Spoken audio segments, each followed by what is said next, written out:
Sometimes the greatest acts of kindness come from those who have the least to give. In a small town where everyone minds their own business, Mike Thompson's modest two-bedroom house barely contains his own struggles as a single father. Yet when he discovers a beaten woman and her eerily quiet son huddled behind his gas station one rainy night, he doesn't hesitate to offer them shelter. No questions asked, just a warm meal and a safe place to rest. What Mike doesn't know is that this simple act of compassion is about to turn his world upside down. This boy isn't just any child. He's the missing heir to one of America's largest fortunes. But when billions are at stake, can the authentic bonds of love and trust survive the storm that's coming? Before we jump back in, tell us where you're tuning in from. And if this story touches you, make sure you're subscribed, because tomorrow I've saved something extra special for you. The leather of Mike Thompson's wallet had worn thin at the edges, cracked and softened by years of worried fingers checking and rechecking its contents. Inside, behind the plastic window where most people kept their driver's license, was a school. Photo of 8-year-old Sarah. Her missing front tooth and unruly red curls matched her mother's in the faded photograph tucked behind it. That older picture Mike touched less often these days, though he couldn't bring himself to remove it. "Daddy, we're out of milk again," Sarah called from the kitchen, her voice carrying the slight lisp that her missing teeth created. "And Cheerios." Mike checked the wallet one more time, counting the meager collection of bills. $37 to last until Friday's paycheck. He glanced at the calendar on the fridge, where Sarah had helpfully circled Thursday's date. In red marker, "School play, don't forget." The $5 admission ticket suddenly loomed large in his mental calculations. "We'll stop by the store after my shift tonight, Pumpkin," he called back, trying to keep his voice light. "How about oatmeal this morning? Mrs. Chen taught me her secret cinnamon recipe." The mention of their elderly neighbor brightened Sarah's face. "With the brown sugar she gave us?" "Just a little," Mike smiled, reaching for the mason jar Mrs. Chen had pressed into his hands last week. Can't let her secret ingredient go to waste. As he stirred the oatmeal, Mike's eyes drifted to the pile of bills on the counter. The gas station job barely covered the basics, even with the promotion. To night manager 6 months ago. The repair shop where he'd worked for 12 years had closed down right after Clara's passing, and in a town this small, opportunities were as rare as rain in August. Sarah appeared at his elbow, already dressed in her school uniform, her backpack clutched in one hand. "I made my lunch," she announced proudly, holding up a slightly squashed peanut butter sandwich in a recycled Ziploc bag. Mike's heart squeezed. 8 years old and already trying to take care of him. "That's my girl," he said, ruffling her hair. "But let's add an apple, okay? Growing brains need fuel." After dropping Sarah at school, Mike drove the long way to Mrs. Chen's house. The elderly seamstress had been Clara's closest friend, and since the funeral, she'd appointed herself as their unofficial guardian angel. Mike hated accepting help, but Mrs. Chen had a way of making it feel like she was the one receiving a favor. "Ah, Michael," she greeted him, already holding a paper bag. "I altered too many pants this week. Too much leftover food for one old lady. You take?" They both knew it wasn't true. Mrs. Chen's alterations business was the most successful shop in town, but Mike accepted the bag with a grateful nod. "Sarah loved your cinnamon secret," he said, "though I'm sure I didn't." "Make it as well as you do." Mrs. Chen's eyes crinkled. "Love is best ingredient. You have plenty of that." She patted his arm. "Clara would be proud, Michael. You doing good job." The words followed him through his morning shift at the gas station, through the mindless routine of restocking shelves and checking inventory. Clara would be proud. He hoped so. Some days it felt like he was barely treading water, but Sarah was happy, healthy, and still believed in magic and possibility. That had to count for something. The afternoon sun was setting when his phone buzzed, with Sarah's daily after-school check-in. "Hi, Daddy. Mrs. Rodriguez gave me an A on my science project. Can we put it on the fridge when you get home?" "You bet we can, Pumpkin. Proud of you. Did you finish your homework?" "Almost. Just math left. Will you help me when you get home? Of course. Remember, Mrs. Chen is bringing you dinner at 6. Don't forget to thank her. I won't. Love you, Daddy. Love you too, sweetheart. Mike slipped the phone back into his pocket, smiling despite his exhaustion. The night shift would be long, but tomorrow was payday. Maybe, just maybe they could afford both milk and Cheerios this time. The security cameras at Tommy's Gas and Go had seen better days. Their grainy footage flickered across the ancient monitor behind the counter, showing distorted images of empty pumps gleaming under fluorescent lights. Mike squinted at the bottom, left screen where something, probably another plastic bag caught in the wind, fluttered behind the dumpster. Thunder rolled in the distance as he began his final rounds for the night. These quiet hours between 10 and midnight usually passed in a blur of inventory checks and half-hearted attempts at the community college textbook he kept behind the counter. Tonight, though, something felt different. The air hung heavy with more than just the approaching storm. His phone lit up with Sarah's nightly text. "Mrs. Chen taught me to make dumplings. Saved you some. Don't work too hard." Mike smiled, typing back his usual response, when movement on the security monitor caught his eye. This time, it wasn't a plastic bag. A woman, hunched against the rain, was hurrying behind the dumpster. Something about her movement seemed wrong, too careful, too pained. Behind her, barely visible in the poor lighting, a small figure clutched her hand. Mike's hand hovered over the phone. Protocol said to call the police about loiterers. 3 years ago, they'd had trouble with teenagers using that spot for drug deals. But something in the woman's posture, in the protective way she held the child close, made him hesitate. The store bell chimed. Tommy Garcia, owner of Tommy's Gas and Go for 35 years, shuffled in shaking rain from his jacket. "Quiet night. Mike?" "Yeah, mostly." Mike's eyes stayed on the monitor. The woman had pressed herself against the wall, as if trying to disappear into it. The child, he could see now it was a boy, hadn't moved or fidgeted once. No normal kid stood that still. "You heading home soon?" Tommy asked, following Mike's gaze to the screen. "Something wrong out there?" Mike made a decision. "Actually, Tommy, could you cover the counter for a few minutes? Think I saw something that needs checking." Tommy's eyebrows rose, but he nodded. In 15 years of night shifts, Mike had never asked for an unscheduled break. The rain had picked up when Mike stepped outside, carrying the umbrella he kept behind the counter. He approached the dumpster slowly, making his footsteps deliberately loud on the wet pavement. "Hello?" he called softly. "I'm not here to cause trouble.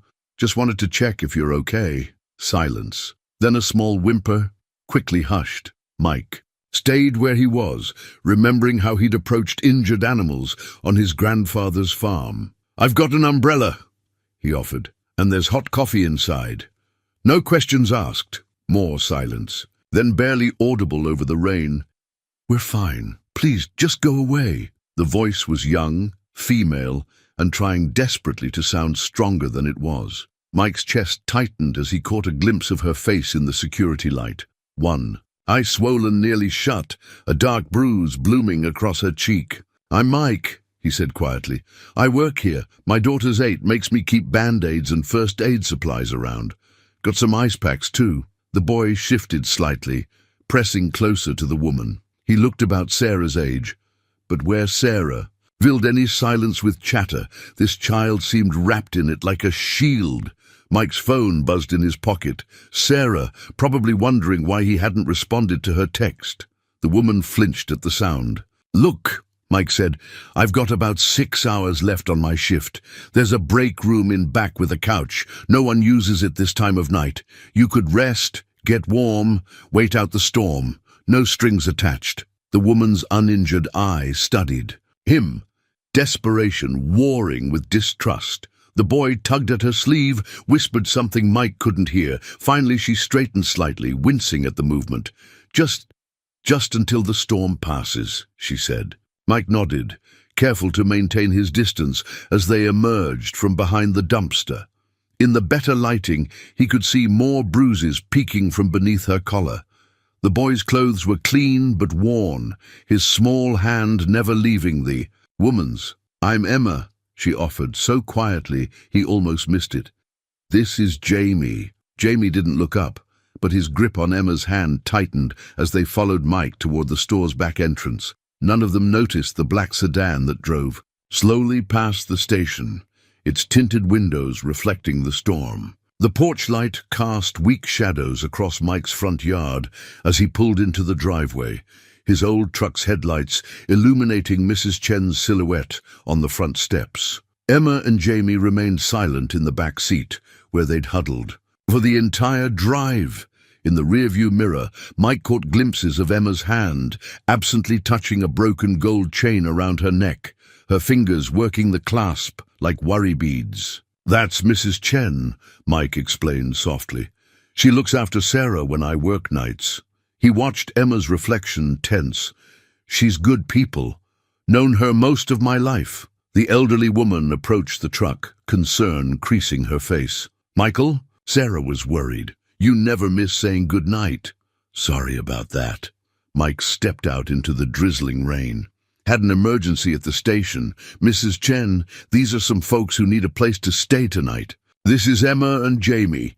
Mrs. Chen's eyes took in Emma's injuries without comment, but her expression softened when she spotted Jamie. Something in her posture shifted, the same way it had when Clara was sick, that mixture of determination and gentle strength that had helped them all survive those final months. "I made too much soup," she said matter-of-factly.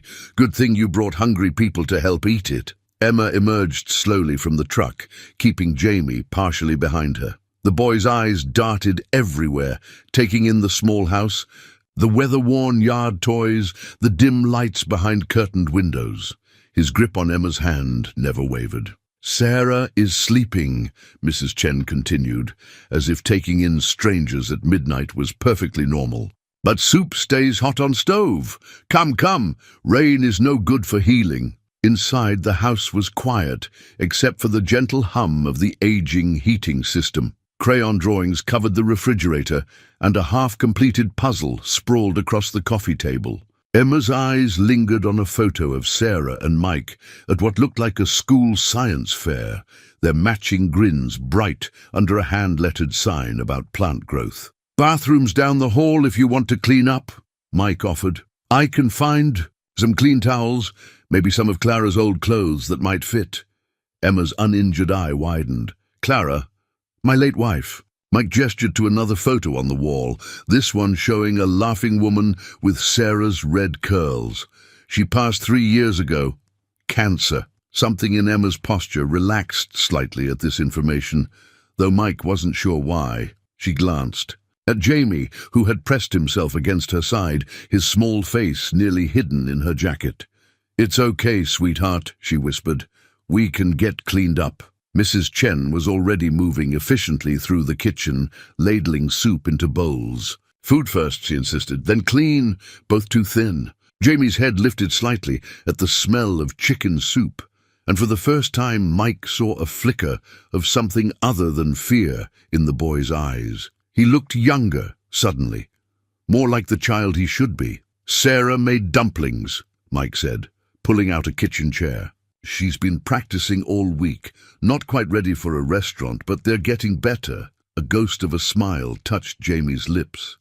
Emma noticed it too, her hand gently squeezing his shoulder. "Maybe we could try one," she suggested softly. "It would be rude not to taste them, right?" They ate quietly, Emma wincing occasionally as the spoon touched her split lip. Jamie methodically picked apart a dumpling, examining its contents with careful curiosity before taking the smallest of bites. Mrs. Chen puttered around the kitchen, somehow always managing to refill bowls without seeming to pay attention to them at all. "I'll make up the spare room," Mike said when the bowls were finally empty. "It's small, but the bed's comfortable." "We couldn't," Emma started, but Mrs. Chen cut her off. "Too late to go anywhere else," she stated firmly. "Rain getting worse. Streets not safe." She fixed Emma with a knowing look. "Sometimes accepting help is brave thing to do." Emma's hand went to the broken necklace again, twisting it nervously. The gold chain caught the kitchen light, revealing an intricate pattern of leaves and what might have been a family crest, now partially obscured by damage. "Just for tonight," Emma whispered, though whether she was reassuring them or herself wasn't clear. "We'll figure something out tomorrow." Mike nodded, not pushing. "Sarah's a deep sleeper, but she's an early riser. And curious. Fair warning." Another ghost smile flickered across Emma's face. Jamie used to be like that, curious about everything. It was the first personal detail she'd offered, and Mike noted the past tense with a pang. What had happened to turn a curious child into this silent shadow? Upstairs, the old house creaked its familiar lullaby as Mrs. Chen helped Emma find clothes and first aid supplies. Mike made up the spare bed with fresh sheets, trying not to notice how Jamie positioned himself to keep all doorways in view, or how his small hands shook as he accepted the borrowed pajamas. Some questions, Mike decided, were better left for morning. Sarah's voice carried up the stairs shortly after dawn, her excitement cutting through the morning quiet. "Daddy, there's a boy sleeping in the guest room." Mike, who dozed fitfully in his armchair, jerked awake. He'd meant to warn Sarah before. She discovered their guests, but exhaustion had finally claimed him somewhere around sunrise. Now he could hear her footsteps pattering back down the hallway, followed by a muffled thump and a sharp intake of breath. "Hello? Are you okay?" Sarah's voice again, now tinged with worry. Mike was up the stairs in seconds. The guest room door stood open, revealing Emma crumpled on the floor beside the bed, her face ashen. Jamie knelt beside her, small hands fluttering helplessly over her shoulder. Emma. The bruise on her face had darkened overnight, but that wasn't what caught Mike's attention. Her shirt had ridden up, revealing angry purple marks across her ribs, the kind of injuries that needed medical attention. "Sarah, go call Mrs. Chen. But now, please." Emma's eyes fluttered open, unfocused. "Jamie," she whispered, "take Jamie and run." "Nobody's running," Mike said firmly, kneeling beside her, "but you need a doctor. No hospitals." Emma tried to sit up, gasping at the movement. "They'll find us, please." Jamie made a soft, distressed sound, the first noise Mike had heard from him. The boy's eyes were wide with panic, darting between Emma and the door like a trapped animal. "My friend Marcus is a doctor," Mike said, keeping his voice steady. "Works at the clinic. He does house calls. No questions asked." "Let me call him." Emma's breath came in short gasps. Can't trust Emma." Mike waited until her eyes focused on him. "You're hurt worse than you're letting on. Whatever you're running from, it won't matter if you don't get help. Let me call Marcus." A tear slid down Jamie's cheek. His small hand found Emma's, squeezing tight. Something in that gesture seemed to decide her. "Okay," she whispered, "but please, don't let them take him." Mike nodded, already dialing. Marcus answered on the second ring, voice thick with sleep. "Someone better be dying, Thompson." "Need a favor, Mark. House call. Off the books." A pause. "Bad?" "Could be. 20 minutes. Put on coffee." Sarah hovered in the doorway as Mike helped Emma back onto the bed. "Is she going to be okay, Daddy?" "Course she is, Pumpkin.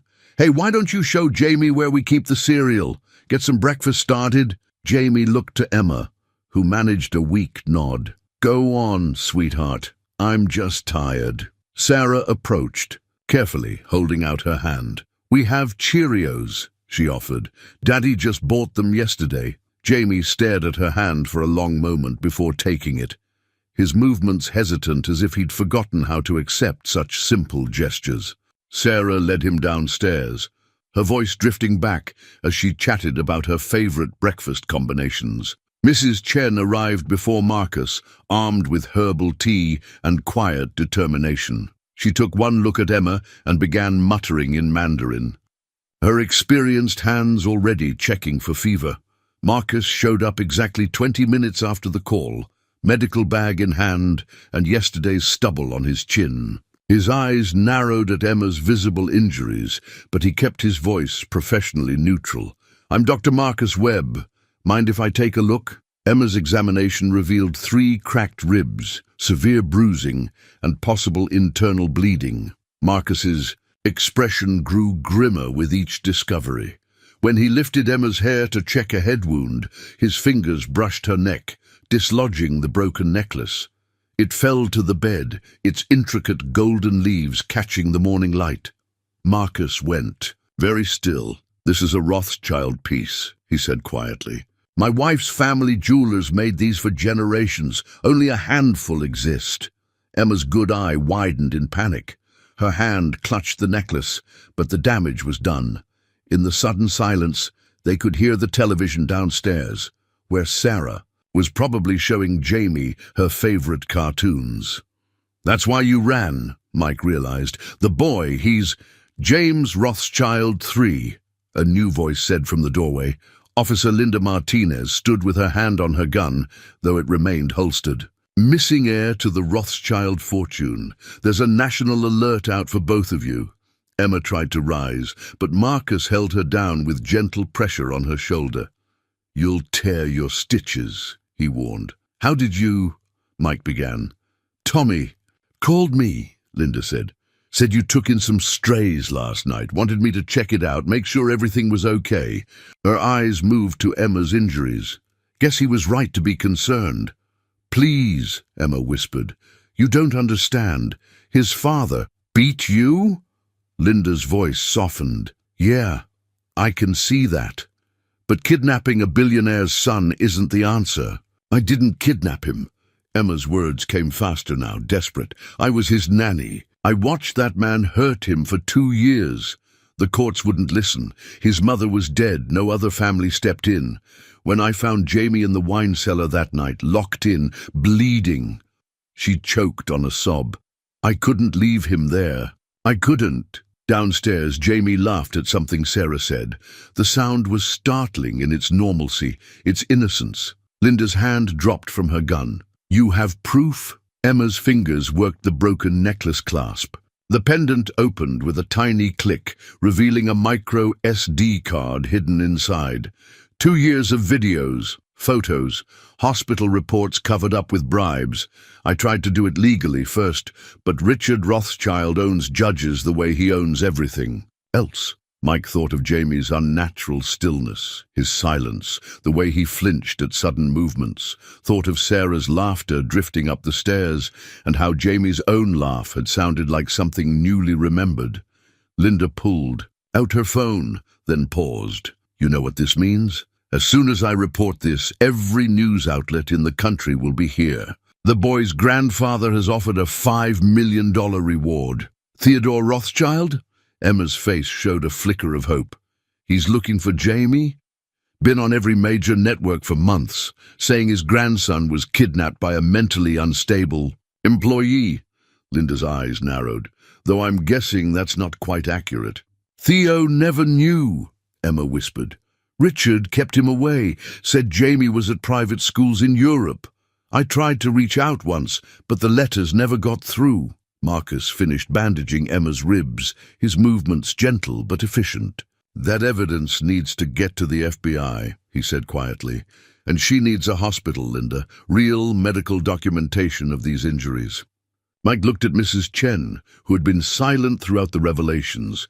She met his eyes with a slight nod. "I'm coming with you," Mike said. "To the hospital, to the station, wherever. Sarah and Jamie can stay with Mrs. Chen until we sort this out." "Michael," Emma started. "You trusted me last night," he cut in. "Trust me now. Nobody's taking that boy anywhere until we know he's safe. Right, Linda?" The police officer sighed, but there was a determined set to her jaw. "Let me call in some favors. Get the FBI here before the media circus starts." She looked at Emma. "But first, you're going to tell me everything, and I mean everything." As if on cue, another laugh floated up from downstairs, Jamie again, sounding younger, lighter. "Like a child remembering how to be a child."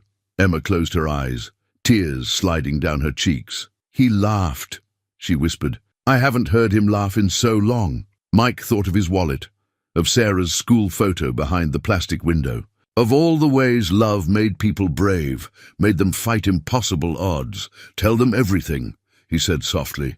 "We'll figure out the rest together." Mrs. Chen's house smelled of ginger and garlic, the familiar scents wrapping around the children like a protective blanket. Sarah sat cross-legged on the worn carpet, carefully showing Jamie how to feed Mrs. Chen's ancient goldfish, Princess. The fish's orange scales gleamed as it rose to nibble food from Jamie's trembling fingers. "See, just a tiny pinch," Sarah demonstrated. "Mrs. Chen says Princess is 50 years old, but Daddy thinks she's joking." Jamie's eyes followed the fish's lazy circles. "We had koi," he whispered, so quietly Sarah had to lean in to hear, "in the big pond. But they disappeared after—" He trailed off, his hand dropping from the fish tank. Mrs. Chen appeared with a plate of almond cookies, her movements deliberately unhurried.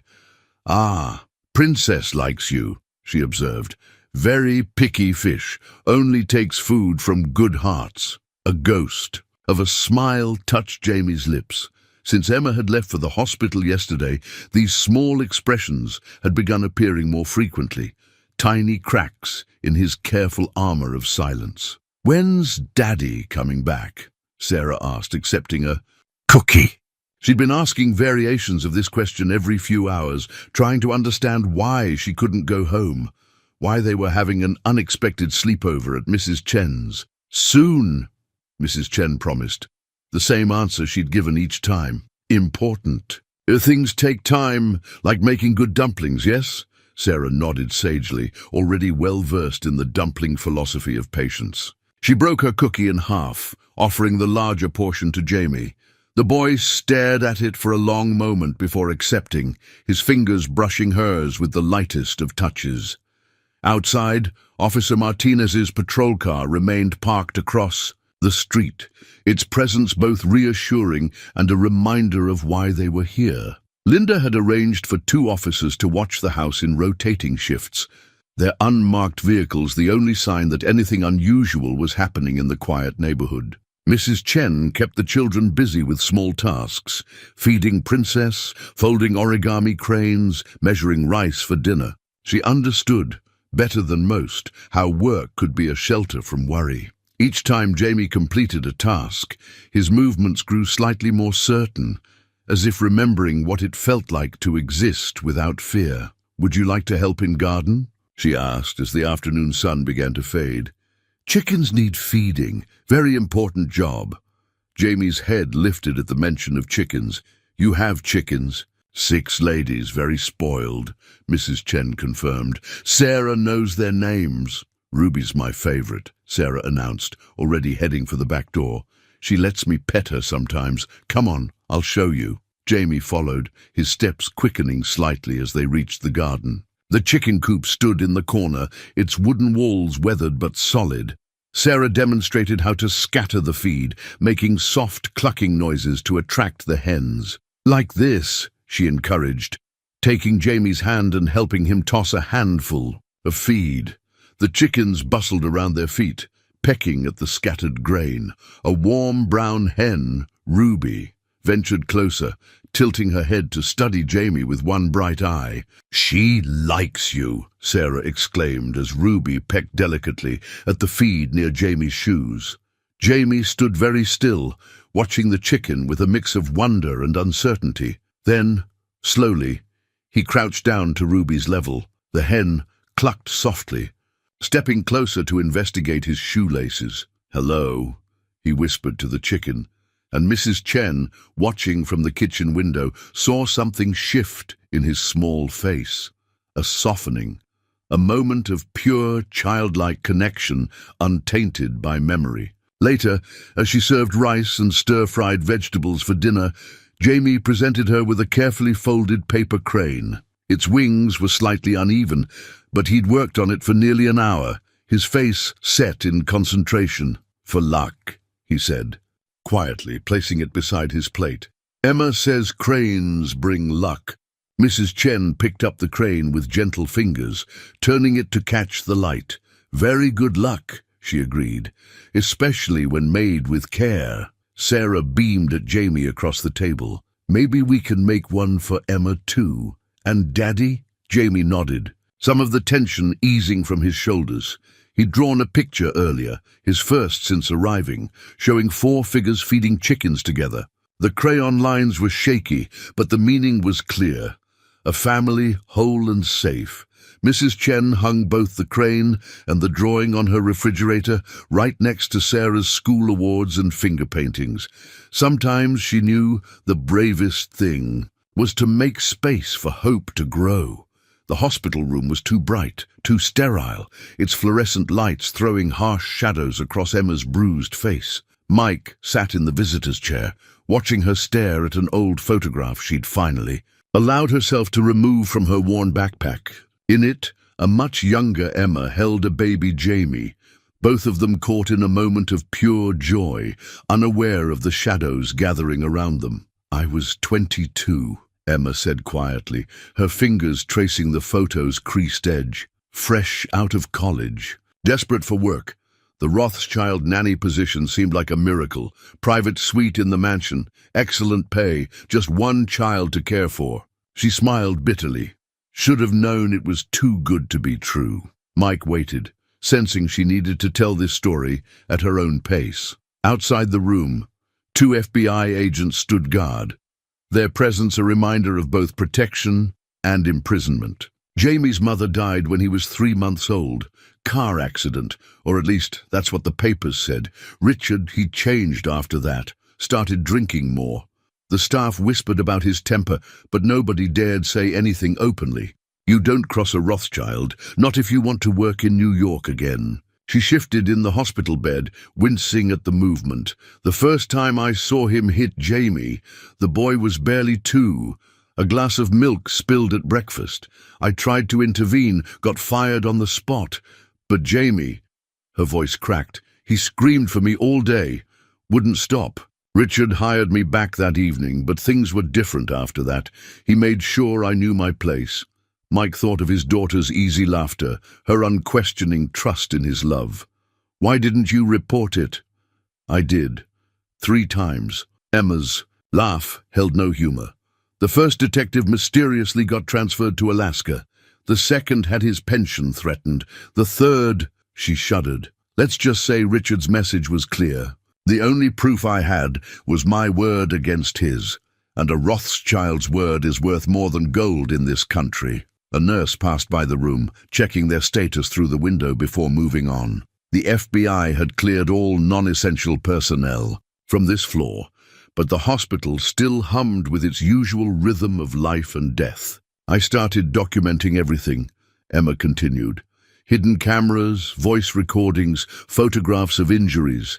Jamie got so good at hiding the bruises, wearing long sleeves even in summer, he stopped speaking almost entirely by age 5. The therapist Richard hired said it was trauma from his mother's death." She clenched the photograph tighter, as if he didn't know the real reason. "And his grandfather, Theodore?" "Richard kept them apart, said Jamie was too fragile for visitors, needed strict routine. The few times Theo did visit, everything was perfectly staged. Jamie was heavily medicated, barely aware. Richard called it anxiety medication. I called it what it was, abuse."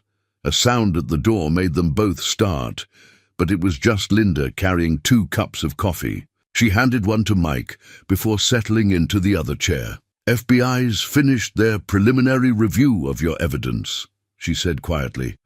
"They're moving Jamie to a safe house tomorrow. You'll both be under federal protection until the grand jury convenes." Emma's face paled. "He can't be alone. He doesn't do well with strangers, especially men. He needs you," Linda finished. "I know. They know.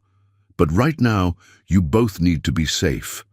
Richard Rothschild's private jet landed at Newark 2 hours ago. Mike felt his chest tighten. "He knows?" "Not everything, but he knows Jamie's been found. He's already giving interviews, playing the desperate father searching for his kidnapped son." Linda's voice hardened. "Talking about pressing charges against the mentally unstable nanny who took him." Emma clutched the photo like a lifeline. "He'll try to get to Jamie first. He has people everywhere. Money opens any door." "Not this one," Mike said firmly. "Linda, what if they stayed at my place?" The FBI can watch the house, and with Mrs. Chen next door. It's too risky, Linda started, but Emma cut her off.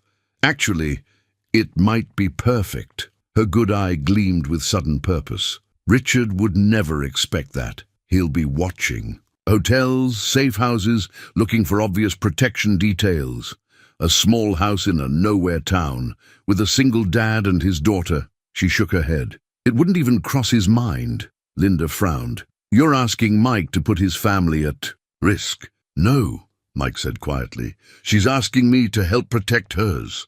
The first week of their new arrangement settled into an uneasy rhythm. FBI agents rotated shifts in unmarked cars, maintaining a subtle presence that nonetheless drew curious glances from neighbors.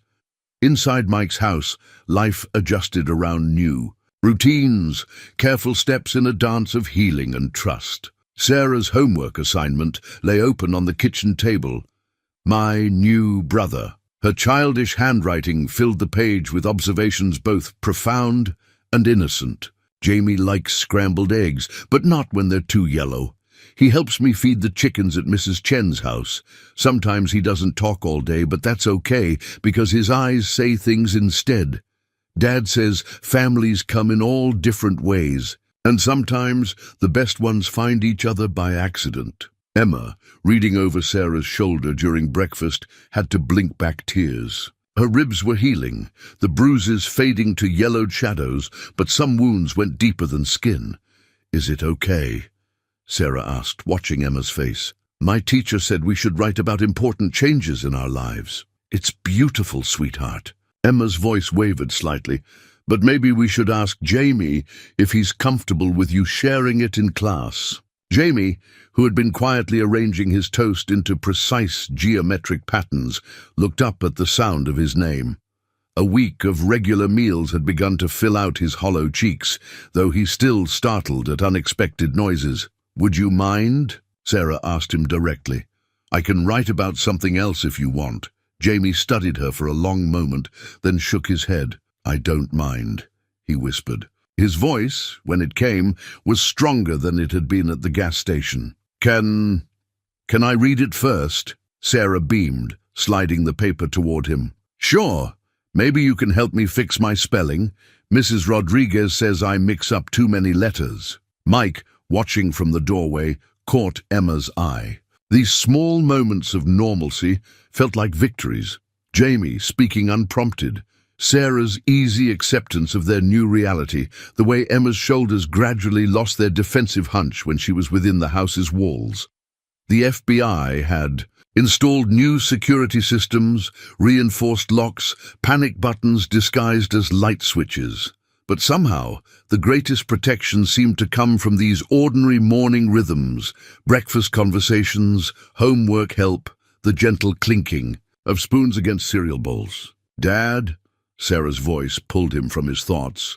Can Jamie come to my science fair next week? I'm doing an experiment with Mrs. Chen's chickens, and he helped collect all the eggs. Mike glanced at Emma, who tensed slightly. They hadn't risked any public outings yet, aware that Richard's influence reached far and deep.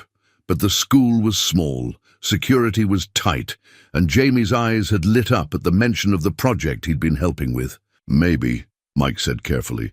We'll talk to Linda about it, see what she thinks. The media coverage is dying down, Emma offered quietly.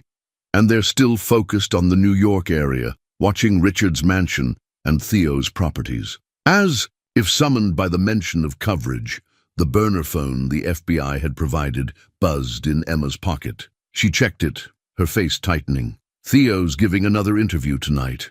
Linda says he's offering to double the reward. Jamie's toast geometry collapsed under suddenly trembling fingers. Sarah reached over without comment, helping him rebuild the pattern. We could make it a triangle this time, she suggested, like the pyramid we learned about in history. The simple distraction worked. Jamie's hands steadied as he focused on the new design, though his shoulders remained tense. Emma watched them work together, her expression a complex mix of gratitude and guilt. He misses his grandfather, she said later, after the children had gone upstairs to get ready for their remote learning sessions. Theo was always kind when he visited, brought Jamie books about architecture and engineering. He trusted his son too much, believed Richard's excuses. Mike refilled their coffee cups, a gesture that had become comfortingly familiar. The FBI says Theo's been cooperative with the investigation. Once they show him the evidence, I know. Emma wrapped her hands around the warm mug. I just hope. Jamie's had so many people fail him. His father, the police, even his grandfather in a way. I don't want him to lose faith in everyone. From upstairs came the sound of laughter. Sarah's bright giggle and, increasingly often, Jamie's softer chuckle. They were probably setting up their laptops side by side, as they'd taken to doing during their virtual classes. Sarah had appointed herself Jamie's unofficial study partner, helping him catch up on the schoolwork he'd missed during months of running. I don't think we have to worry about that, Mike said, smiling at the sounds of children simply being children. Some kinds of faith build themselves, one small trust at a time. The threatening letter appeared on a Tuesday morning, tucked under the windshield wiper of Mike's truck. Plain white envelope, expensive paper, no return address. Inside, the message was equally simple. A father has rights. How much is your silence worth? Mike found it during his morning routine check of the property, a habit he'd developed.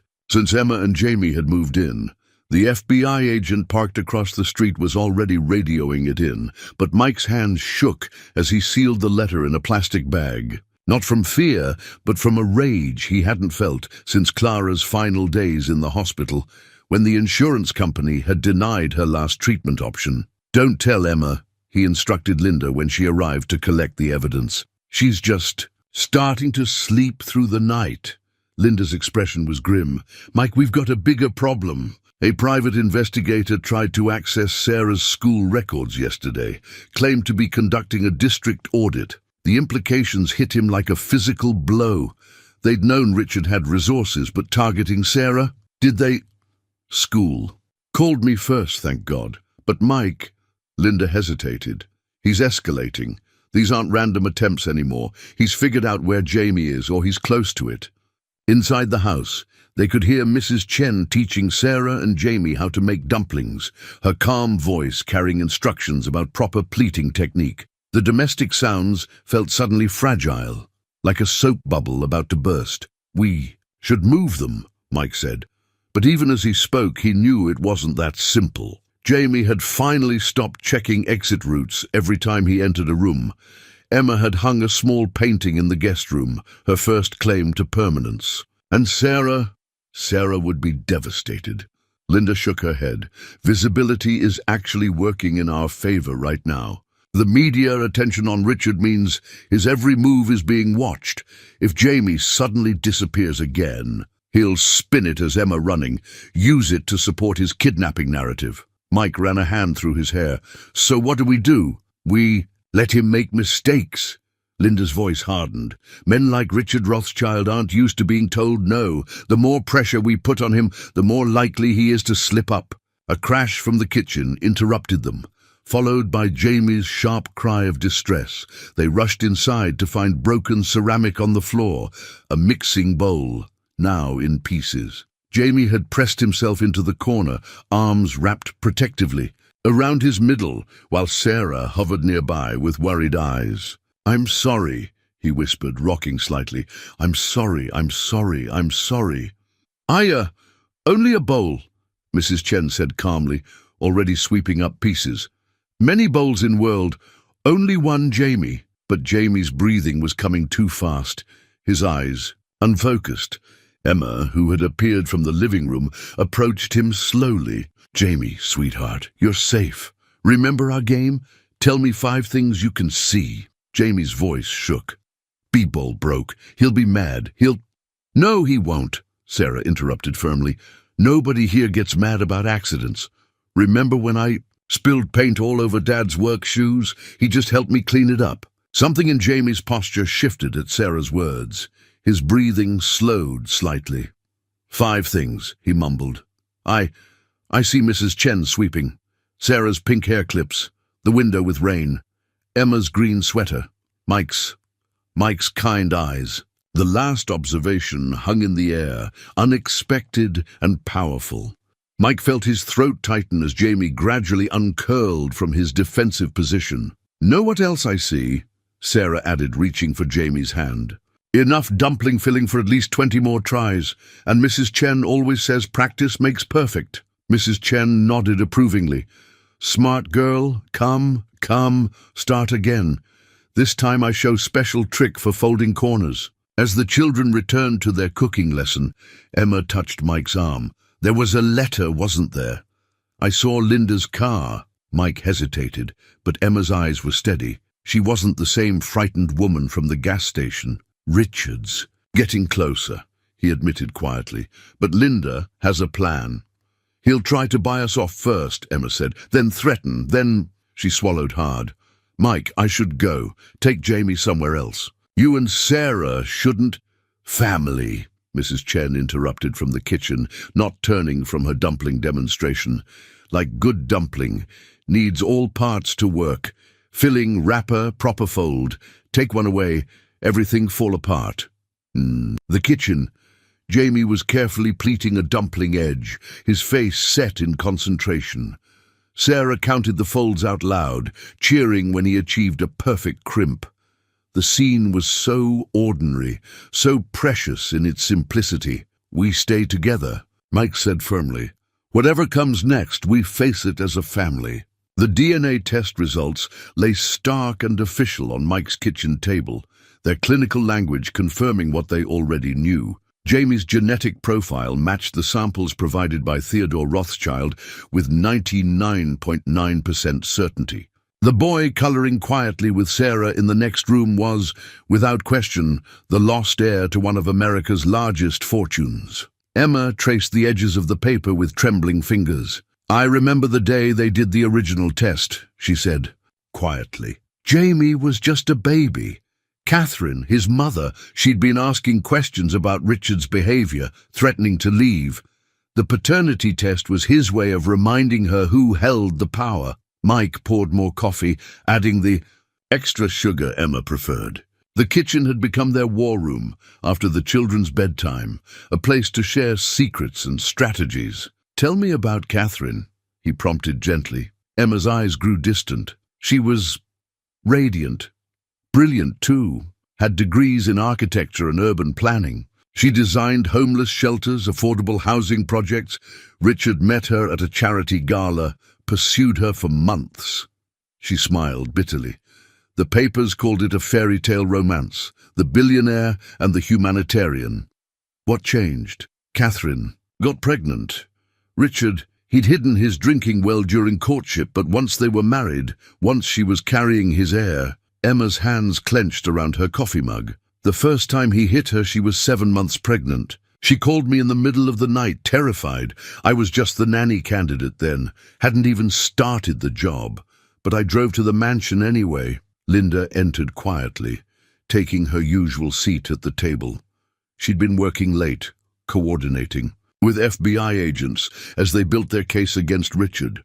"She didn't press charges," Emma continued. "Richard's lawyers drew up post-nuptial agreements, threatened to destroy her reputation, her projects.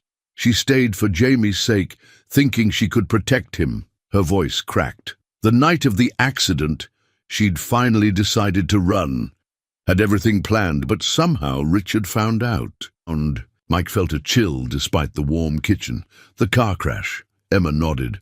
"Brake lines cut, so clean, so professional that even the best investigators couldn't prove it wasn't an accident. I found the receipt later. Private investigator, security expert, same one who's probably watching us now."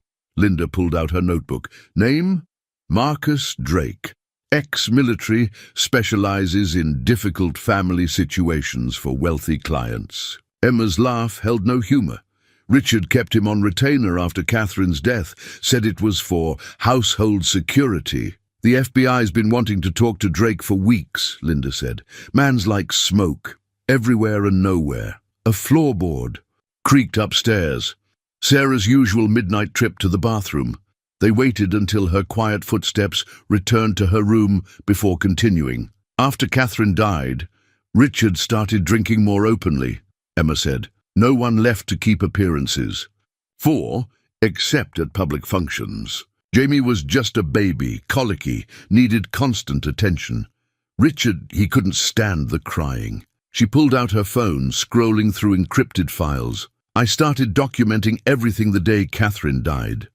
Knew I'd need proof someday. She handed the phone to Linda. That's from when Jamie was 2, first broken arm.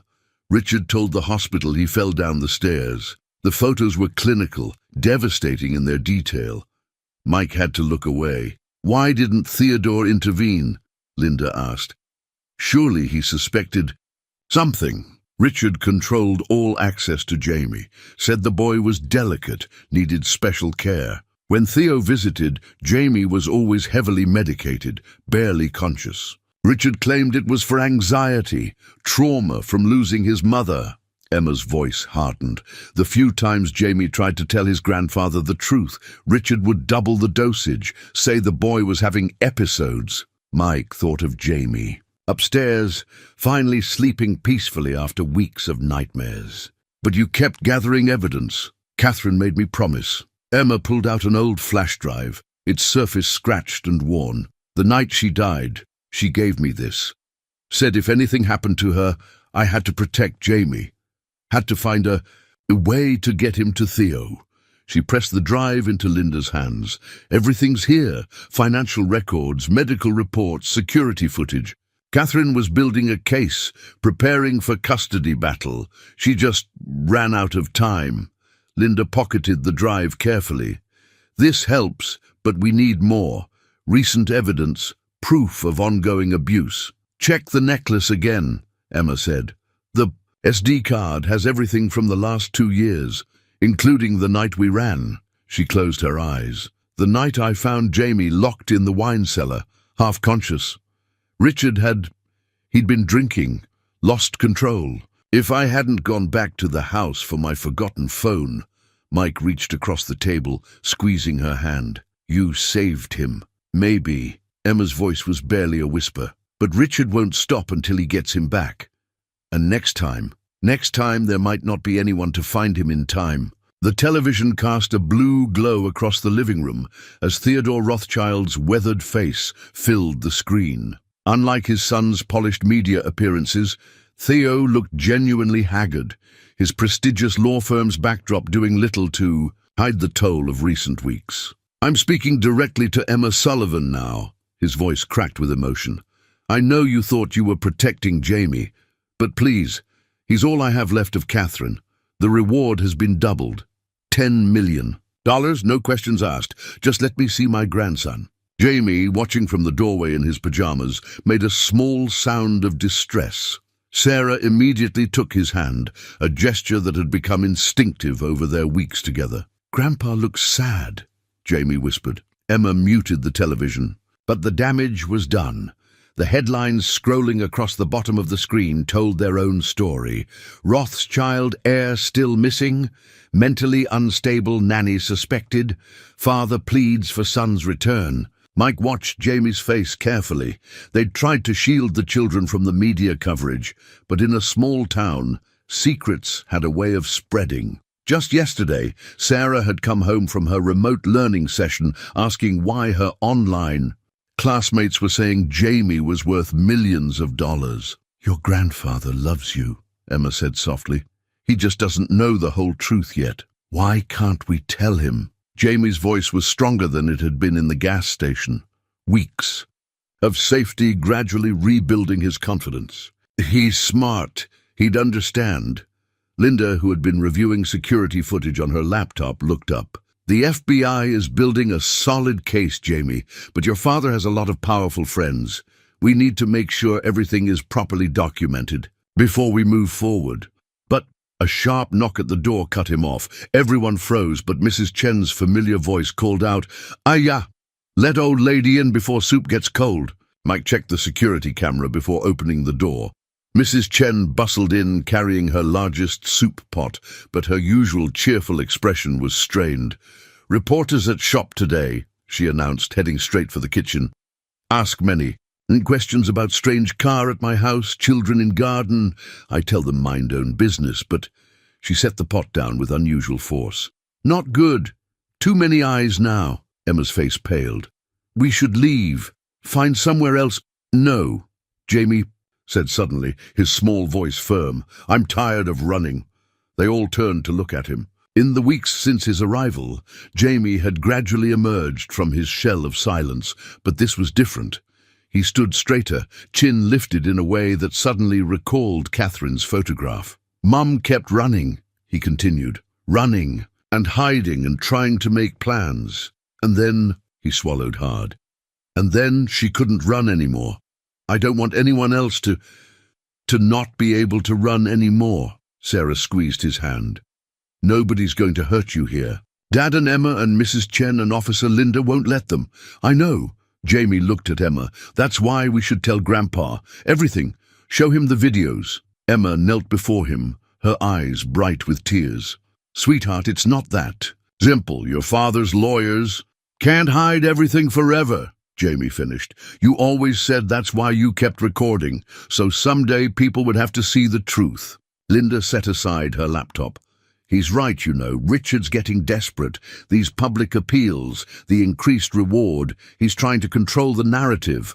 But desperate people make mistakes. And if he doesn't? Emma challenged. If he convinces Thieu, the courts, everyone that I'm just a disturbed woman who kidnapped a child, then we fight, Mike said quietly. Together. The way families do. Mrs. Chen, who had been silently ladling soup into bowls, spoke up. Old Chinese saying truth like sunrise can hide behind clouds for a while, but always breaks through eventually. Jamie nodded solemnly, as if the proverb had confirmed something for him. I want to make a video, he announced, for Grandpa. Tell him everything I remember. The adults exchanged glances. Such a testimony would be powerful. The heir to the Rothschild fortune, speaking his truth, but the cost to Jamie, having to relive those memories. Only if you're sure, Emma said finally, and we stop the moment you want to stop. I'm sure. Jamie's voice wavered but held firm. Sarah can hold my hand, that makes things easier. Sarah beamed. I'll squeeze once for courage, twice for extra courage, okay? For the first time that evening, Jamie smiled. Okay. As the children headed to the kitchen for Mrs. Chen's soup, Mike caught Emma's eye. They both knew this decision would change everything. Once Jamie's story went public, there would be no going back to the quiet life they'd built. But watching Jamie and Sarah chat over their soup bowls, seeing the way Jamie's shoulders had finally begun to relax in the warmth of their makeshift family, Mike knew they'd made the right choice. Sometimes the only way forward was through the storm. The security cameras at Tommy's Gas and Go had seen better days, but they captured everything that happened that rainy Tuesday evening in perfect, damning detail. Later, when the footage went viral, millions would watch the scene unfold. A wealthy man's mask of civility cracking to reveal the monster beneath. Mike hadn't expected to be working the evening shift, but Tommy had called in sick, and something about the timing felt wrong. He'd asked Linda to have an extra patrol car nearby, trusted his instincts honed by weeks of heightened vigilance. The black Mercedes appeared just after sunset, gliding to a stop at Pump 3. Mike recognized Richard Rothschild immediately. From the news coverage. Tall, distinguished, radiating the kind of confidence that came from never hearing the word no. But it was the man who emerged from the passenger side that made Mike's hand reach for the panic button. Marcus Drake, the security consultant Emma had warned them about. Mike pressed the silent alarm Linda had installed under the counter, then picked up the store phone as if making a routine call. Hey, Mrs. Chen? Yeah, about that delivery. The code phrase they'd established weeks ago, warning her to get Emma and the children to the FBI safe room in her basement.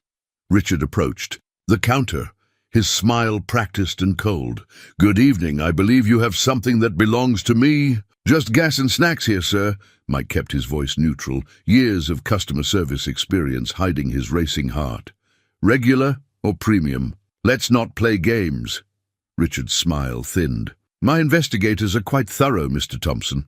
Single father, foreclosure barely avoided last year. Daughter in need of braces soon. He placed a thick envelope on the counter.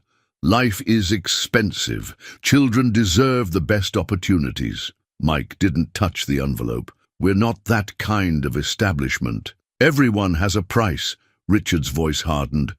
Walk away now, deny everything, and this could be just the beginning. College fund for your daughter.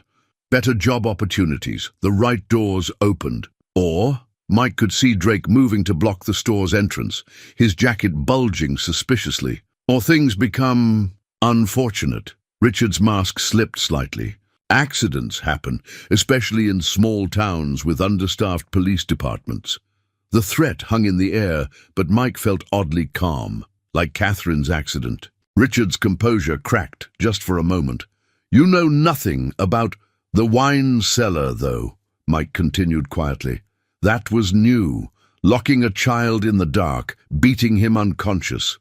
Did that make you feel powerful? You have no proof. Actually, Linda's voice cut through the tension as she emerged from the storeroom, weapon drawn. We have quite a lot of proof. Drake reached for his gun, but 2 FBI agents already had him covered from the window. Outside, emergency lights began flashing as hidden vehicles moved into position. Your son remembers everything, Mike said, watching Richard's face contort. Every beating, every accident, every time you drugged him before his grandfather visited. Emma didn't just run with evidence, Richard. She ran with witness testimony. That disturbed woman manipulated. This disturbed woman, Emma's voice rang out from the doorway. Made sure to record everything. She held up her phone, where video was already playing. Richard's drunken rage, Jamie's screams, the wine cellar door slamming. Turn up the volume, Richard. Listen to your son. Beg you to stop. Richard lunged for her, mask completely shattered. You bitch! Mike vaulted the counter, but Linda was faster. Richard hit the ground hard, handcuffs clicking into place as his face pressed against the linoleum. Richard Rothschild, Linda recited. You're under arrest for child abuse, conspiracy, to commit murder, witness tampering. I'll ruin you all? Richard spat, struggling against the restraints. Do you have any idea who I am? The judges I know, the senators who owe me, the ones on these recordings. Emma's voice was steel, discussing Catherine's murder, planning custody arrangements, ordering prescription drugs for your anxious son. She knelt where Richard could see her.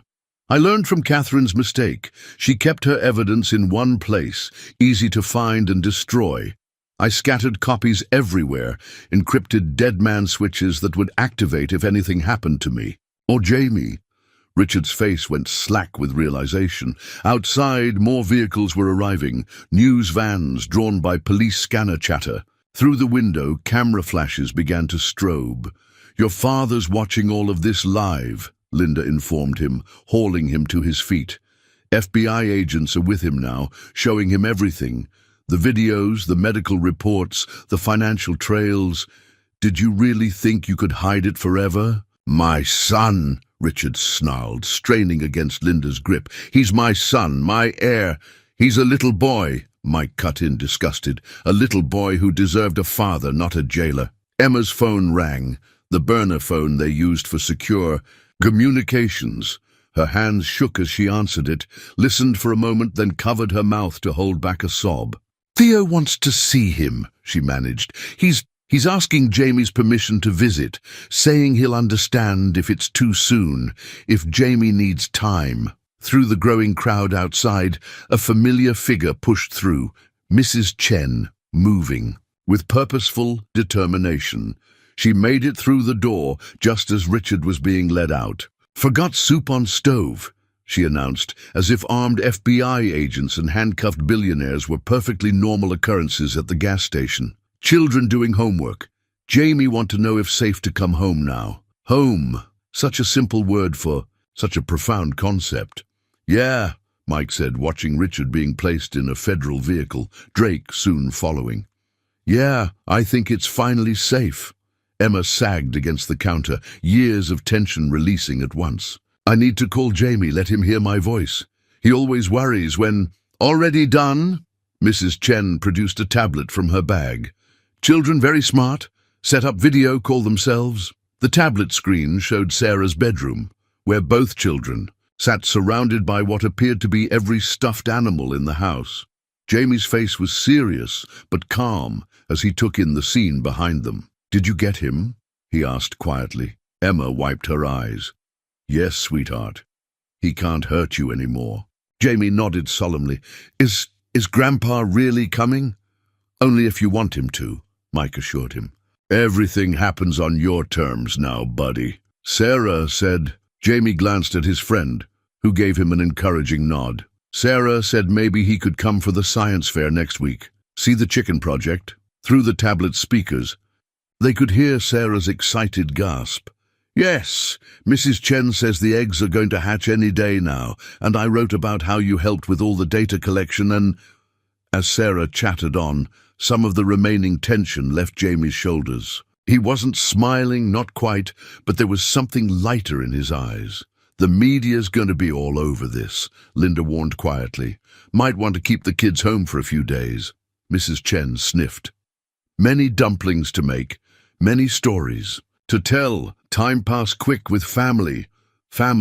Mike looked around at their odd group, the police officer, the former nanny, the elderly neighbor, the gas station manager. On the tablet screen, two children who had found each other against all odds continued planning their science fair presentation, as if Billionaire arrests were just another Tuesday evening. "Come on," he said finally. "Let's go home. Mrs. Chen's soup is getting cold." Outside, camera flashes continued to light up the night, but inside their small house, warmth and healing waited.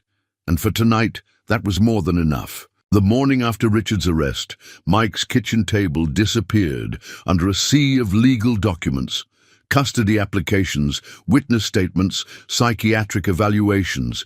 Each form another brick in the wall they were building between Jamie and his father. Catherine Reeves, a family court attorney Linda had recommended, spread out color-coded folders with methodical precision. Theodore Rothschild's lawyers have already filed for emergency temporary guardianship, Catherine explained. Her grey hair swept back in a no-nonsense bun. But given the circumstances, they're willing to consider a joint arrangement. Emma's hand found Jamie's shoulder as the boy studied the papers with unusual intensity. "What exactly does that mean?" "It means," Catherine said gently, "that everyone's priority is Jamie's well-being. Theo's been—" She paused, choosing her words carefully, devastated by the evidence. "He wants to make things right, but not at Jamie's expense." Jamie traced the edge of a custody form with one finger. Could I still stay here sometimes? With Emma and Mike and Sarah?" "That's what we're going to fight for," Catherine assured him. "Your grandfather specifically mentioned wanting to preserve the stable environment you found here." Through the window, they could see Sarah and Mrs. Chen in the garden, scattering feed for the chickens. The morning routine continued, despite the news vans still parked at the end of their street, kept at bay by FBI agents and local police.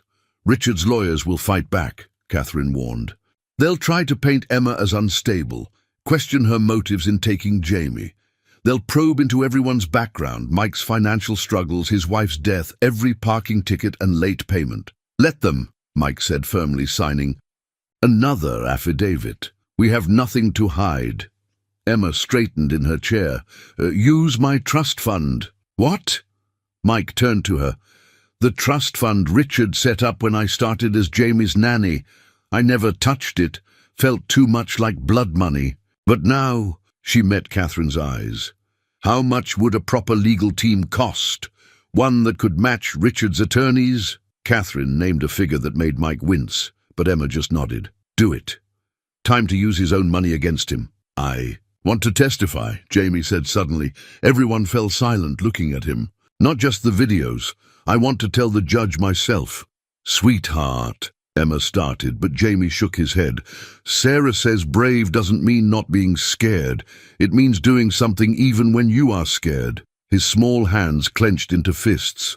"I'm scared all the time, but I'm more scared of him hurting someone else. Like," his voice cracked slightly, "like he hurt Mom." Catherine leaned forward. Your testimony would be powerful, Jamie, but only if you're absolutely sure. And we can prepare you for the kinds of questions they might ask.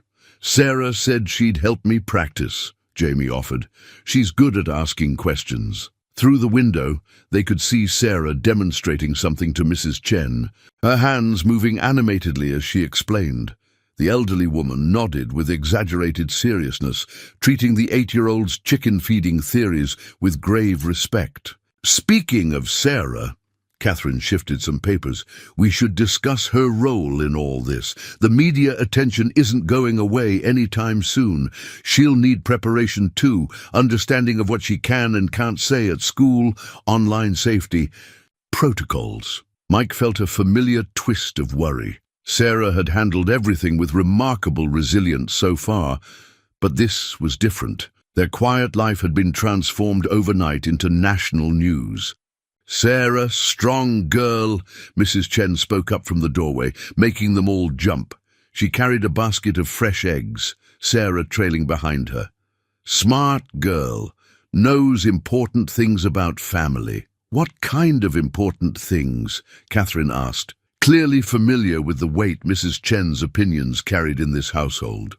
Know that love not about blood or money. Mrs. Chen set the egg basket down firmly. Know that family protect each other. Simple truth.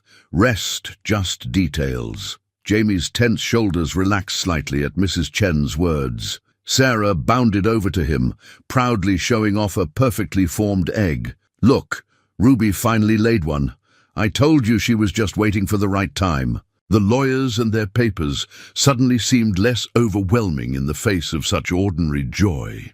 Jamie carefully held the egg, some of the worried creases around his eyes smoothing as he focused on its warm brown shell. Good timing, he said, softly, and everyone heard the double meaning in his words. Catherine began gathering her files. I'll file these first thing tomorrow. The preliminary hearing is next week. Until then, try to maintain normal routines as much as possible.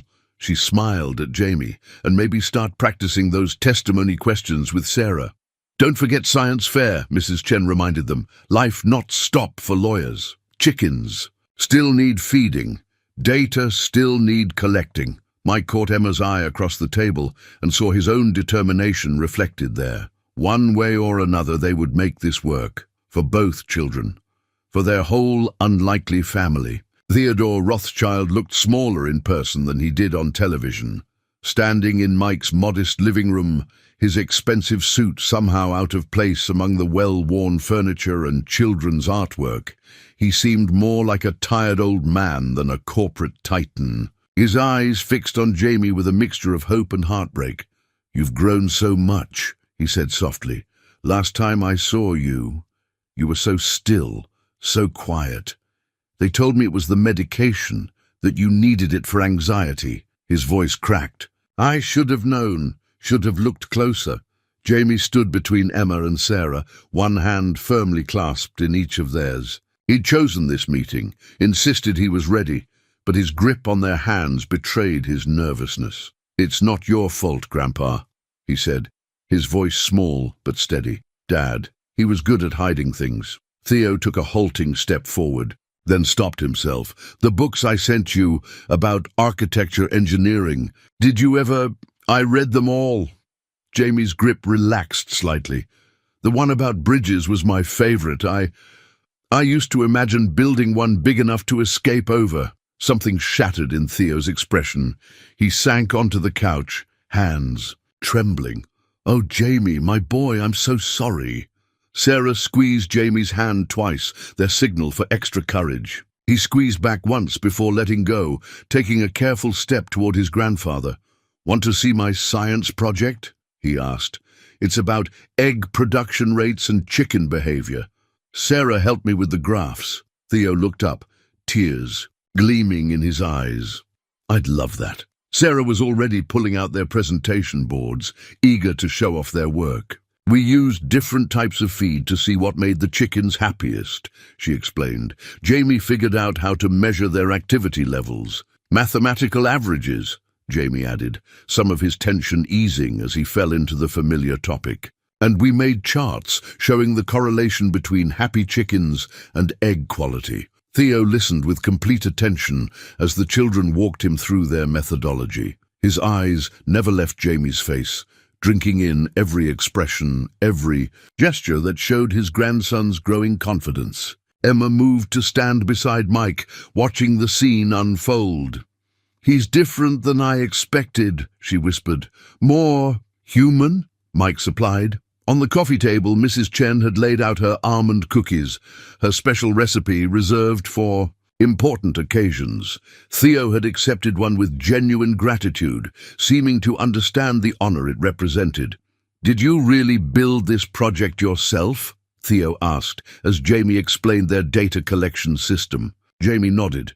"Mrs. Chen let us use her chicken coop, and Mike helped us make the graphs on his computer, and Emma checked our math." "Everyone helped," Sarah added proudly. "That's what families do." Theo's breath caught at the word families. He looked around the room, taking in the crayon drawings on the walls, the well-loved books stacked on shelves, the subtle signs of a home where children felt safe enough to leave their mark. "I've been meeting with my lawyers," he said carefully, "about the custody arrangements." Jamie tensed, but Sarah's hand found his again instantly. "I want—" Theo paused, choosing his words with obvious care. "I want you to have everything. You deserve, Jamie, the best education, opportunities, your rightful inheritance, but more than that, I want you to feel safe, loved." He glanced at Emma, then Mike. "You've found that here, haven't you?" Jamie nodded, pressing closer to Sarah. "Then perhaps," Theo continued, "we could discuss an arrangement, one that lets you have both worlds, your heritage, your future, and your family." "You mean—" Jamie's voice wavered. "I could stay here sometimes and visit you too, if that's what you want." Theo managed a shaky smile. "My house is very big, very empty, but it has an excellent workshop, perfect for building model bridges." Mrs. Chen, who had been quietly observing, spoke up. "Good bridge needs strong foundation, many pillars to hold weight." She looked pointedly around the room. "Many people to hold heart." Jamie's face lit with sudden understanding. "Like my science project, multiple variables working together for the best outcome." Theo laughed softly, a sound of surprise and delight. "Exactly like that. You really are your mother's son." He sobered quickly. "The custody hearing won't be easy. Your father's. Lawyers will face truth," Mrs. Chen said firmly. "Truth and love stronger than money. And numbers," Sarah added. "Our science project proves that having more support makes everything better.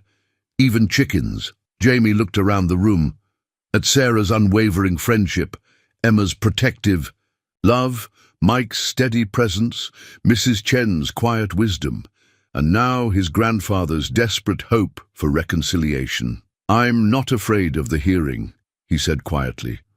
"Not anymore." He straightened his shoulders, looking more like Catherine than ever. "I have my data and my family, all of them."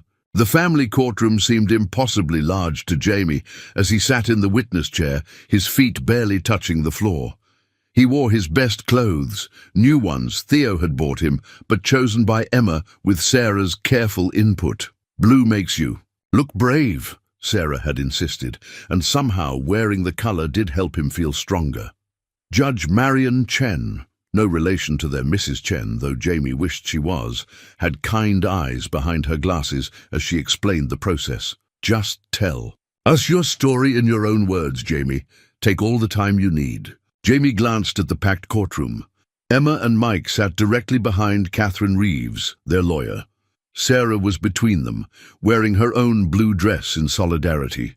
Mrs. Chen sat next to them, as immovable as a mountain. Theo was there, too, separate from Richard's legal team, his face encouraging. Richard's chair was conspicuously empty.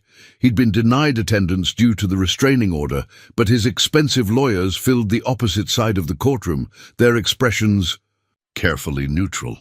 Jamie took a deep breath, remembering how he and Sarah had practiced. "Start with what you know for sure," she'd advised, "like in our science project. Observations first, then conclusions." I used to think it was normal, he began quietly, his voice carrying in the hushed room. The dark, the hurt, the medicine that made everything fuzzy. Dad said I was sick, that I needed special care, that Mom, his voice caught slightly, that Mom died because she didn't follow the rules. Catherine gently led him through the chronology, the escalating abuse, the forced medications, the isolation. Jamie described it all with the precise detail of a child who'd learned early to pay attention to every shadow, every change in mood. "And the wine cellar?" Catherine prompted softly, Jamie's hands clenched in his lap. Sarah had made him a small stress ball for this part, a balloon filled with rice decorated with chicken stickers. He squeezed it now. "I broke a glass," he said, "an expensive one from great-grandfather's collection. Dad had been drinking. He dragged me down the stairs. It was dark, so dark and cold." He squeezed the stress ball harder. "I don't remember. Everything after that, just Emma's voice calling my name. She was crying, she picked me up, carried me out." "And then you ran?" Jamie nodded. "Emma said we had to go, had to hide until she could prove what was happening. She never lied to me, never said it would be easy, but she promised to keep me safe." He looked directly at the judge. "She did. She gave up everything to protect me." Richard's lead attorney stood. "Isn't it possible, Jamie, that you're confused about some of these events? Trauma can affect memory, especially in children." "I'm not confused." Jamie's voice grew stronger. "Emma taught me to document everything, just like Mom did. Times, dates, videos." He pulled a folded paper from his pocket. "I kept my own records too. Want to see?" The attorney faltered as Catherine presented Jamie's careful chronicles, pages of childish handwriting, recording incidents, injuries, overheard conversations. Some entries were barely legible, written in dark closets or under covers, but each one was dated, detailed, devastating in its simplicity. "June 15th, Jamie read from memory, not needing to see the pages. "Dad broke my arm because I cried during his business call. Told the doctor I fell off my bike. I don't have a bike." The courtroom was absolutely silent. "September 3rd. Extra. Medicine before Grandpa's visit. Couldn't remember anything after. Dad said I was getting worse, needed more treatment." Judge Chen leaned forward. "Jamie, how did you know to keep these records?" "Mom's videos." Jamie looked at Theo as he spoke. "I found her old tablet hidden in the library. She recorded everything too, talked about building evidence, said sometimes the truth needs witnesses." His voice wavered. "She ran out of time." "But Emma made sure I had enough time." "And now," the judge asked gently, "what do you want to happen now?" Jamie sat straighter in the big chair. "I want to stay with my family." He gestured to the gathered group behind him. "All of them. Emma, who saved me. Mike, who gave us a home without asking questions. Sarah, who taught me about being brave and feeding chickens. Mrs. Chen, who makes everything better with dumplings and wisdom." He turned to Theo. "And Grandpa, who wants to build bridges with me." "That's quite a few people," Judge Chen observed, but her eyes were warm. "Yes," Jamie agreed. "But Mrs. Chen says the more pillars a bridge has, the stronger it stands, and—" He squeezed the stress ball one more time, finding his courage. "I don't want to hide anymore. I want to be strong enough to make sure Dad can't hurt anyone else." "Ever?" In the gallery, Sarah beamed with pride. Emma wiped tears from her cheeks. "And Theo looked at his grandson with a mixture of grief and awe, seeing Catherine's strength shining through at last." Judge Chen's final custody order lay on Mike's kitchen table, its formal legal language somehow inadequate to capture the magnitude of change it represented.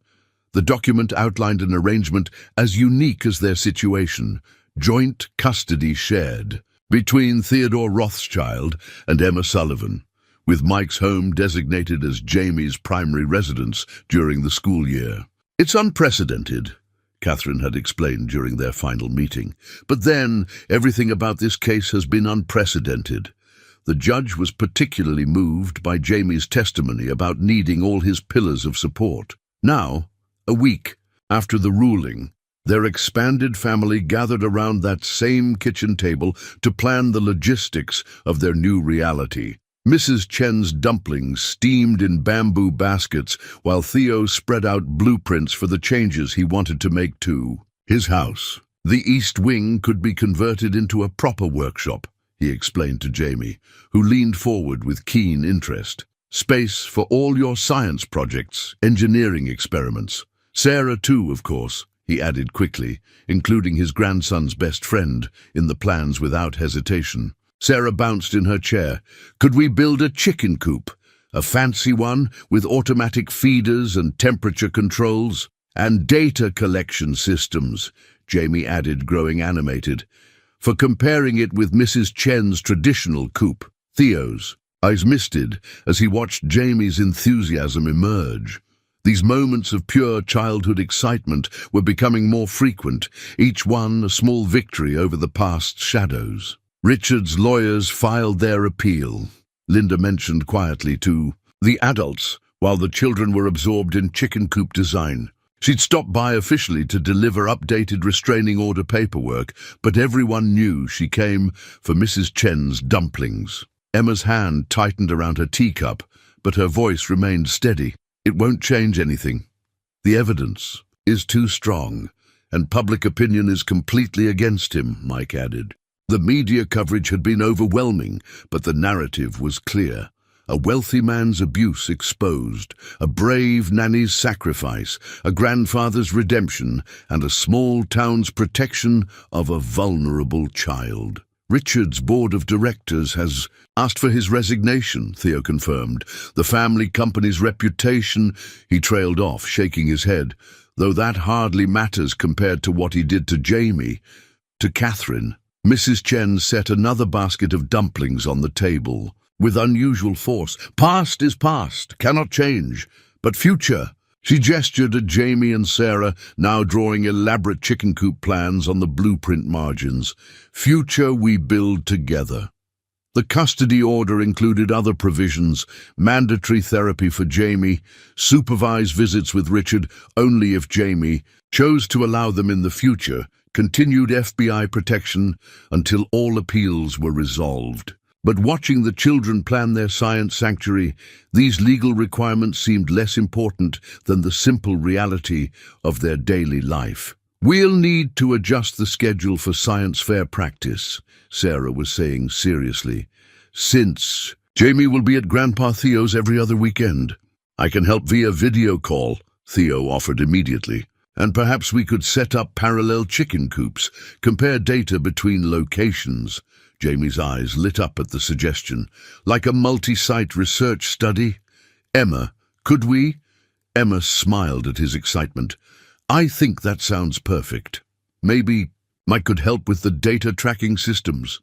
Only if Mrs. Chen consults on optimal chicken raising conditions, Mike added, winking at their elderly neighbor. She's the expert, after all. Mrs. Chen nodded sagely. Chickens, like love, like children, grow better with many people caring. The doorbell rang, and Linda moved automatically to check the security camera they'd kept installed, even after the immediate danger passed. But it was only Catherine arriving with the final set of documents for everyone to sign. Sorry I'm late, she said, accepting a dumpling from Mrs. Chen. The judge wanted to review the educational arrangements one more time. She's particularly impressed with the idea of splitting time between regular school here and advanced engineering programs at the private academy near Theo's house. Jamie looked up from his drawings. I can do both? You can do anything you want, Theo said firmly. The trust fund your mother set up for you, I've had it transferred to a new account, protected, for college, projects, whatever dreams you want to pursue. Speaking of dreams, Sarah interjected, pushing her detailed chicken coop sketch forward. What about an automatic egg collection system, with cushions so the eggs don't break? The adults exchanged glances as the children dove back into their planning. Each of them had played a crucial role in reaching this moment. Emma's years of protective documentation, Mike's unhesitating offer of sanctuary, Mrs. Chen's steady wisdom, Theo's determination to make amends, Linda's unwavering pursuit of justice. Catherine's skilled legal maneuvering. Even Sarah, with her simple childhood certainty about right and wrong, had helped build this bridge to a better future. The custody order's final paragraph seemed to acknowledge this reality. The court finds that the best interest of the child is served by maintaining and nurturing all familial bonds, both blood and chosen, that contribute to his safety, growth, and happiness. 6 months later, Mrs. Chen's garden bloomed with spring flowers, their colours bright against the white chairs set up in neat rows. The wedding arch, handcrafted by Jamie and Theo during their weekend workshop sessions, combined elegant engineering with Sarah's artistic touch, white roses woven through its precise geometric structure. "Stop fidgeting," Sarah told Jamie as they waited for the ceremony to begin. Both children wore blue, Jamie in a suit that matched Mike's, Sarah in a flowing dress that made her look older than her 9 years. "The rings are still in your pocket. I checked twice." "I know." Jamie's hand brushed the pocket anyway, feeling the smooth bands within. "I just want everything to be perfect. Emma deserves perfect." Sarah squeezed his hand, still their signal for extra courage. "Dad says love doesn't have to be perfect. It just has to be real." From the garden gate came the sound of a car door closing. Theo emerged, helping Emma from the vintage Rolls-Royce he'd insisted on providing. Her simple white dress caught the morning light, but it was her smile that transformed her, bright, unburdened, full of joy. "Ready?" Sarah whispered to Jamie as they took their places. The guests, a small gathering of those who'd become family through choice and circumstance, had turned to watch the procession begin. Mrs. Chen had outdone herself with the decorations. Paper cranes hung from tree branches, catching sunlight like prisms. The chicken coop, visible in the background, sported a festive banner declaring "Congratulations" in both English and Mandarin. Even the chickens seemed to sense the occasion's importance, clustering near the fence in their finest feathers. Linda, off-duty but still scanning the perimeter out of habit, sat next to Catherine. Both women had become regular fixtures at family dinners, their professional roles evolving into deeper bonds. Tommy from the gas station occupied a front row seat, beaming with grandfatherly pride at the man he'd watched grow from teenage employee to station manager to something more. As the ceremony began, Jamie stood tall beside Mike, taking his role as best man seriously. Sarah matched his posture on Emma's side, the rings in Jamie's pocket representing more than just wedding bands. They were symbols of a family forged in crisis, strengthened by love, made official by choice. "Family," the officiant began, "comes to us in many ways, sometimes through birth, sometimes through marriage, and sometimes through moments of courage and compassion that change lives forever." Emma's eyes met Mike's, then moved to the children between them. So much had changed since that rainy night at the gas station. Jamie's nightmares had grown less frequent. His therapy sessions now focused more on future dreams than past trauma. The custody arrangement had settled into a rhythm that gave him the best of both worlds. Weekdays filled with normal school life and Sarah's friendship. Weekends at Theo's house exploring engineering and architecture. "In joining these two lives," the officiant continued, "we also celebrate the joining of these four hearts and the extended family that surrounds them." On cue, Jamie presented the rings.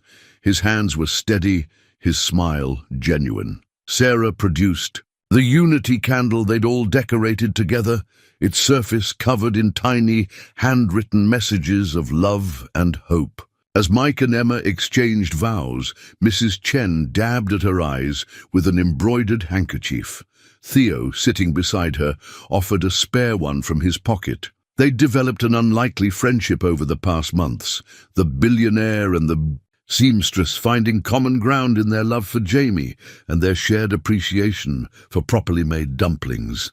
"By the power vested in me," the officiant's voice carried across the garden, "I now pronounce you husband and wife." The kiss was sweet and simple, accompanied by Sarah's delighted clapping and Jamie's more reserved but equally heartfelt applause.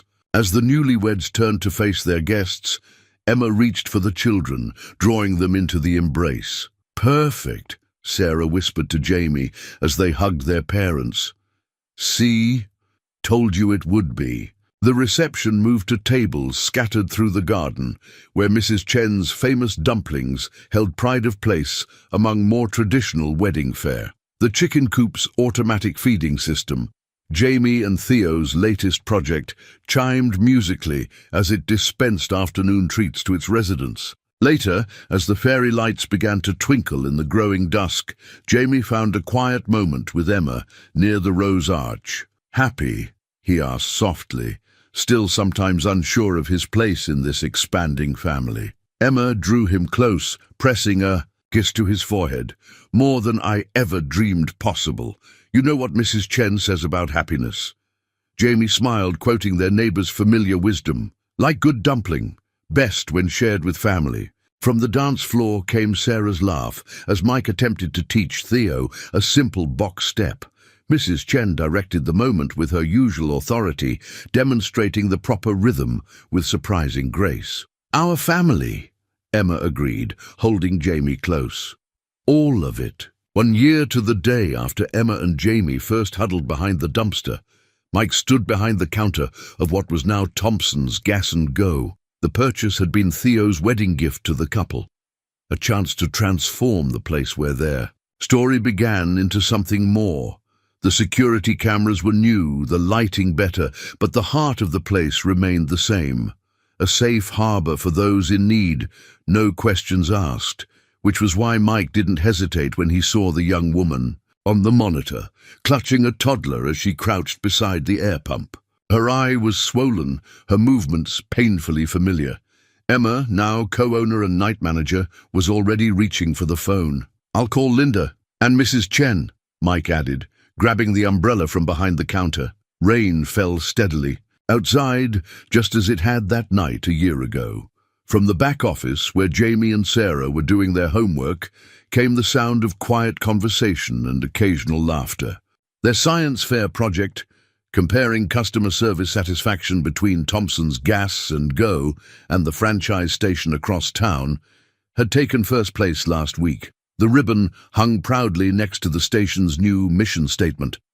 "Community first, always." Mike stepped into the rain, umbrella ready, hope in his heart. "Hello," he called softly to the frightened woman. "I'm not here to cause trouble. Just wanted to check if you're okay." The woman clutched her child closer, but something in Mike's voice made her look up. "I've got hot coffee inside," he offered. "And my wife makes the best chicken soup in town, no questions asked." Behind him, Emma appeared with a blanket. Above them, the station's new sign glowed warmly in the rain. "All are welcome here." Some stories, after all, deserve to repeat themselves.